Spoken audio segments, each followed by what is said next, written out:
Assalamualaikum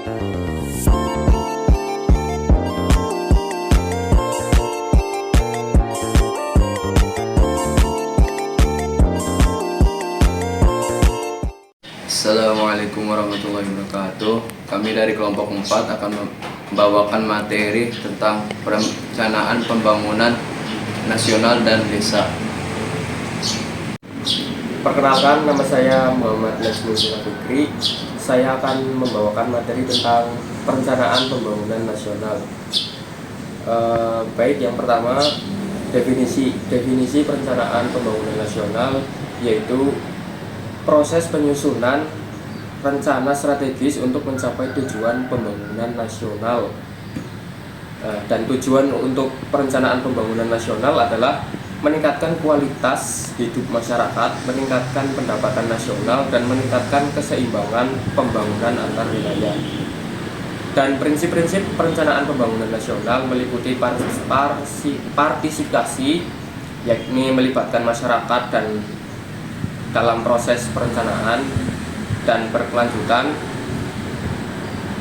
memperhatikan aspek lingkungan dan berkeberlanjutan pembangunan. Yang terakhir berbasis data, ya, menggunakan data yang akurat dan terkini dalam proses perencanaan.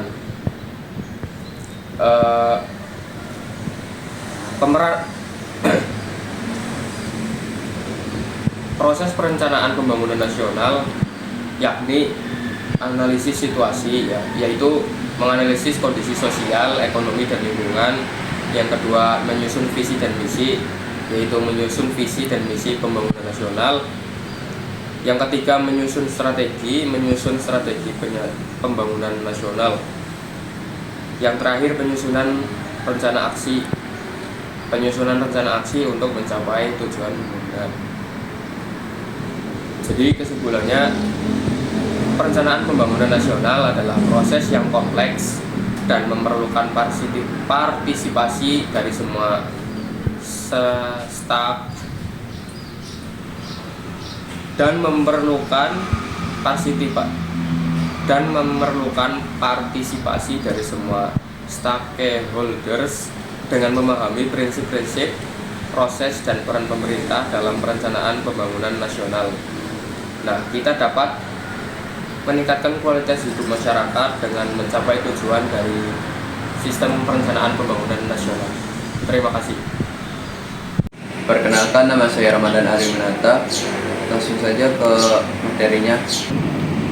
Komponen sistem perencanaan pembangunan nasional yaitu ada 1, rencana pembangunan jangka panjang atau bisa disebut RPJP.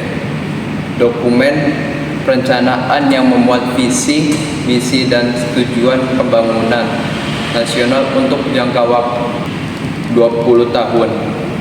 Yang kedua, rencana pembangunan jangka menengah atau RPJM. Dokumen perencanaan yang memuat strategi dan program pembangunan nasional untuk jangka waktu 5 tahun.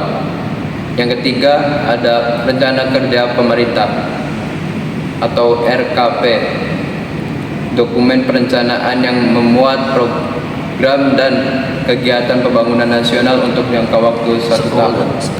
Mekanisme sistem perencanaan pembangunan nasional ada di antara lain yaitu 1, perencanaan, proses penyusunan dokumen perencanaan pembangunan nasional. Yang kedua, ada pengangguran, proses penyusunan anggaran pembangunan nasional.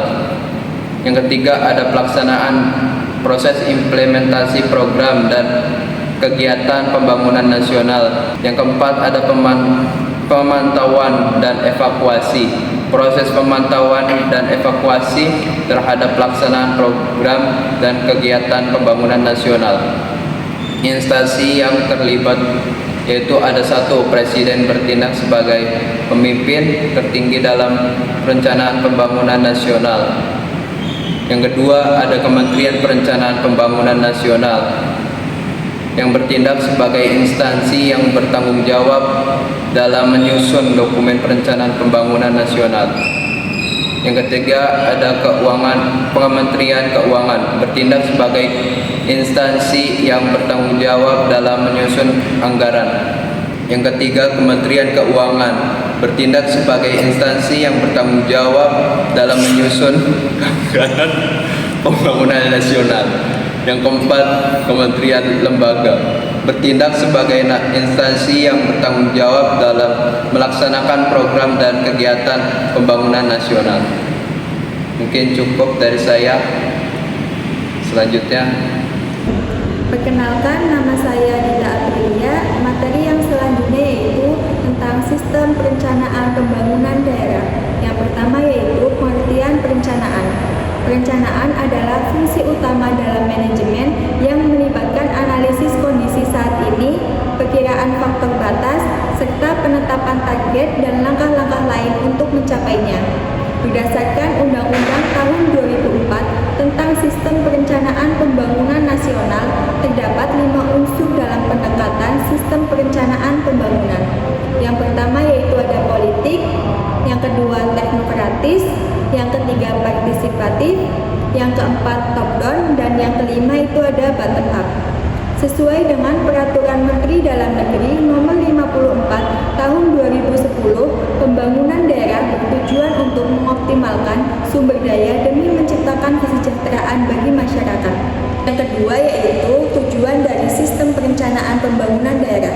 Tujuan utama dari perencanaan pembangunan daerah adalah untuk mengembangkan potensi sumber daya alam, meningkatkan kualitas hidup masyarakat, serta mendorong kemandirian masyarakat.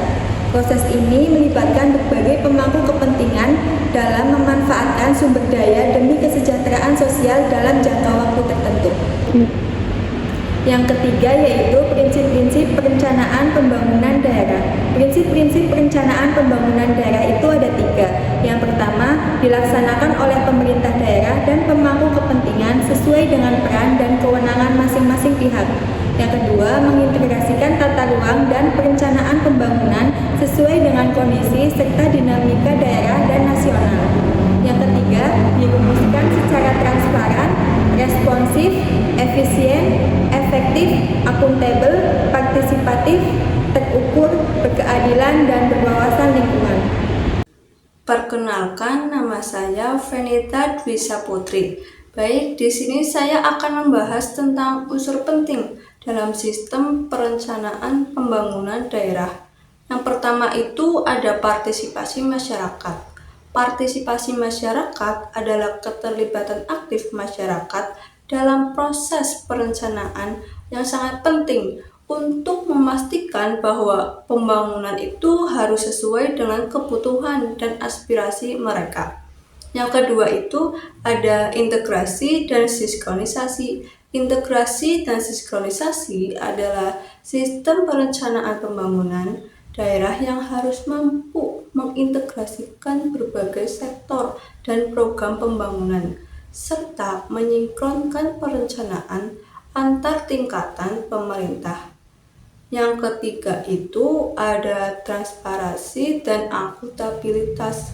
Transparansi dan akuntabilitas adalah proses perencanaan yang harus transparan dan akuntabel, sehingga masyarakat itu dapat memantau dan mengevaluasi kinerja para pemerintah.